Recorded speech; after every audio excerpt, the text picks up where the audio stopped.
Hello everyone.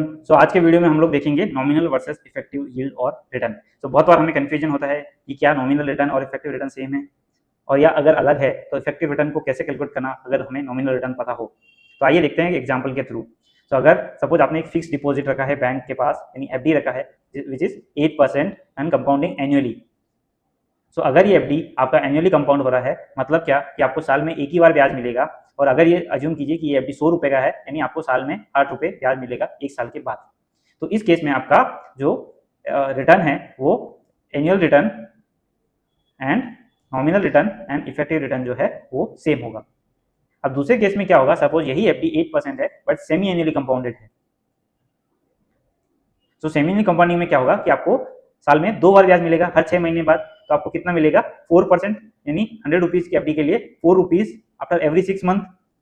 तो इस case में हम इफेक्टिव रिटर्न कैसे कैलकुलेट करेंगे। इफेक्टिव रिटर्न है वो equal to 1 plus 8% divide by, अगर ये सेमी एनुअली है तो इसलिए साल में 2 सेमी एनुअल होते हैं, तो divide by 2% 2 and to the power 2 minus 1, यानी इसका जो रिटर्न आएगा वो आएगा 8.16%।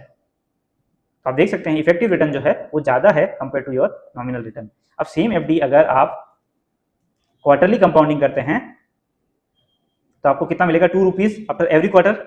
आपका जो इफेक्टिव रिटर्न है वो किस तरीके से हो जाएगा, 1 प्लस 8% डिवाइड बाई 4, क्योंकि एक साल में आपके 4 क्वार्टर आते हैं, और टू द पावर 4 माइनस 1, यानी जो इफेक्टिव रिटर्न है वो आएगा 8.24%, which is more than your normal return. अब देखते हैं कुछ प्रॉपर्टीज। एक चीज आपने देखा है कि अगर आपका एनुअली कंपाउंडिंग है तो 8% रिटर्न आ रहा है, अगर आपका सेमी एनुअल है तो आपको जो इफेक्टिव रिटर्न है वो 8.16 आ रहा है, अगर आपका क्वार्टरली कंपाउंडिंग है तो आपका इफेक्टिव रिटर्न आ रहा है 8.24%। यानी कि आपका जैसे जैसे कंपाउंडिंग का फ्रीक्वेंसी बढ़ेगा वैसे वैसे आपका इफेक्टिव रिटर्न भी बढ़ेगा।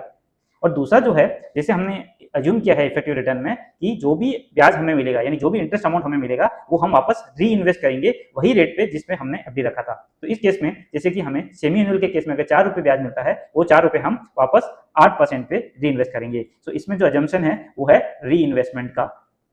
और तीसरा जो है वो है, इसमें हम टैक्सेस और एनी ट्रांजेक्शन चार्जेस और एनी अदर चार्जेस को हम यहाँ पे कंसिडर नहीं कर रहे हैं in case of effective return, क्योंकि अगर हमें ब्याज वापस आता है उसके लिए कुछ टैक्स लगता है या ट्रांजेक्शन चार्जेस लगता है तो वो हम यहाँ पे कंसिडर नहीं कर रहे हैं। हम ये अज्यूम कर रहे हैं कि जो भी अमाउंट हमें आएगा वो हम वापस री इन्वेस्ट कर देंगे। Thank you. Subscribe and like for more videos.